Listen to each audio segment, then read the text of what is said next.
আমি যারে ভালোবাসি সেই মানুষটা হইতেছি গিয়া তুমি। কে? তোর ভালোবাসার মানুষটা আমি? হ। একটা তুই তুই কি পাগল হয়ে গেছিস নাকি? আরে আজব ব্যাপার, ফাইজলামি করিস না এখন। হ্যাঁ আমি পাগল হয়ে গেছি। সেই ছোট্টবেলা থেকে তোমার আমি মনে মনে ভালোবাসি। জানো, তোমার ছবি এখনো আমার বালিশে নিচে। বিশ্বাস করো, তুমি চলো, আমি তোমার দেখাইতে পারবো। চলো তুমি প্লিজ, আরে আবেগ মনে করো না, আমি তোমার সত্যি সত্যি ভালোবাসি। আচ্ছা দেখ, তুই তুই পাগলামি করিস না, তুই আমার কথাটা একটু বোঝার চেষ্টা কর চুমকি প্লিজ।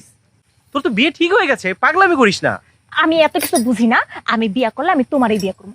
আর তুমি তো একটু আগে কইলা ভালোবাসার মানুষটা হারানোর যেই কষ্ট, যে হারায় সেই বুঝে, তাহলে এখন এমন করতেছো কেন? ভালোবাসার মানুষকে হারানোটা কষ্টে, কিন্তু আমি তোর ভালোবাসার মানুষ না, কারণ আমি তোকে ভালোবাসি না। আমি তোর চাচাতো ভাই। আমি এত কিছু বুঝি না, যা বুঝো না তুমি বুঝো। আমি তোমার বিয়া করবো, এই ডিসিশন পাক্কা। এই আরে কি পাক্কা? আজ বাদে কাল যার বিয়ে সে নাকি আমাকে ভালোবাসে। এখন যদি চাচা জানতে পারে বিষয়টা কি হবে? আমার তুই বাড়ি থেকে ধাক্কা দিয়ে বের করে দিবে। চুমকি, আয় চুমকি। এই দেখো সুন্দর হয়েছে না? অনেক সুন্দর, অনেক সুন্দর বালা। হ্যাঁ, আমার পছন্দের দোকান তো, আমার ঠকাইবো না। কেমন ঠিক আছে মা? এটা থেকে কানের দুল জোড়া বেশি সুন্দর। এই কই আমার মাইরে ডাকো, গয়না তার পছন্দ হয়েছে কিনা দেখাও। সুমকি, ও সুমকি, এদিকে আয় মা।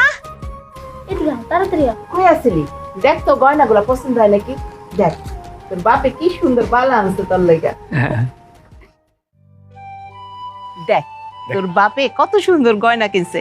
এই যে বালা,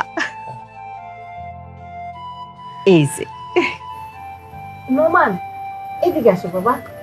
আচ্ছা পড়াটা এসে কতদিন হইলো? আপনি পড়ার লগে একটু বিয়ার প্ল্যান প্রোগ্রাম করতে পারেন না? একটু আলাপ আলোচনা করতে পারেন না বিয়া শাদী নিয়া? তোমার কি ধারণা আমার বুদ্ধি কম? আমি কিছু করতে পারবো না?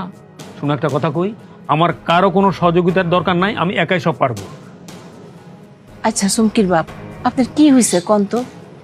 পোলাটা আসার পর থেকে কিন্তু আপনি খুব খারাপ আচরণ করতেছেন, একটু হাসি মুখেও কথা কইতাছেন না, এগুলা কিন্তু ঠিক না। থাক না চাচি। চাচা, হ্যাঁ আমি হয়তো শহরেই বড় হয়েছি, কিন্তু এই বাড়িতে ঢোকার পর